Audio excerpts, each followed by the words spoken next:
Is the United States supporting al-Qaeda in Syria? The answer is yes. Fact number one. There is no question that al-Qaeda fighters are part of the opposition forces attempting to overthrow Syria's government. Fact number two. The creation of al-Qaeda wasn't Islamic fundamentalism. It was the CIA. The Mujahideen was created by the CIA to cause problems for the Soviets. And you might say that's crazy talk, right? Here's Secretary of State Hillary Clinton. To be fair, we had helped to create the problem we're now fighting. How? Because when the Soviet Union invaded Afghanistan, we had this brilliant idea that we were going to come to Pakistan and create a force of Mujahideen, equip them with Stinger missiles and everything else to go after the Soviets inside Afghanistan.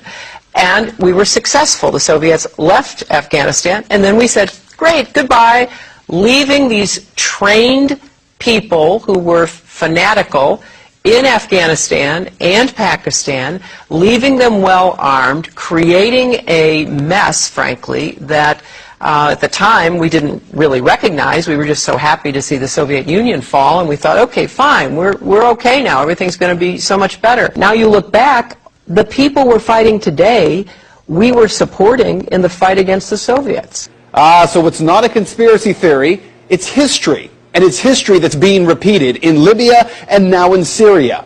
But there is a bigger problem here, one that every American should be questioning.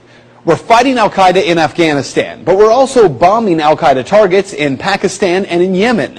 And as we do that, something occurs known as collateral damage. Hundreds of civilians in Yemen have been killed in just the first half of 2012 by U.S. airstrikes aimed at al-Qaeda fighters. We also have a history of kind of moving in and out of Pakistan. I mean, let's remember here, the people we are fighting today, we funded 20 years ago. And we did it because we were locked in this struggle with the Soviet Union.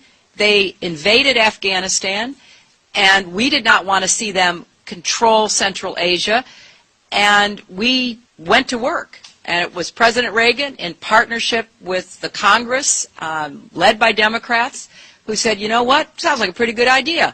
Let's deal with the ISI and the Pakistani military, and let's go recruit these Mujahideen, and let's get some to come from Saudi Arabia and other places, importing their Wahhabi brand of Islam, so that we can go beat the Soviet Union.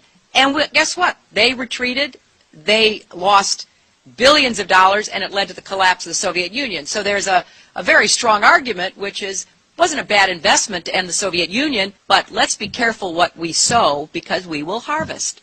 And we now are making up for a lot of lost time. So what you need to know tonight is heavy. Our government is bombing sites around the world in an ongoing war with al-Qaeda. In Iraq, where al-Qaeda had no presence before the U.S. war, al-Qaeda is now thriving. The same al-Qaeda, yes, created by the U.S. government in order to harm the Soviets. And today, at least 13,000 civilians in Afghanistan are dead as a result of that war with al-Qaeda. So with all respect to Ms. Fitzgerald from the Irish Times, this is not propaganda.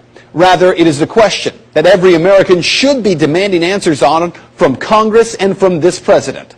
Why are we giving al-Qaeda fighters money and weapons to overthrow yet another government in the Middle East? Today, our government claims they're freeing the people of Syria.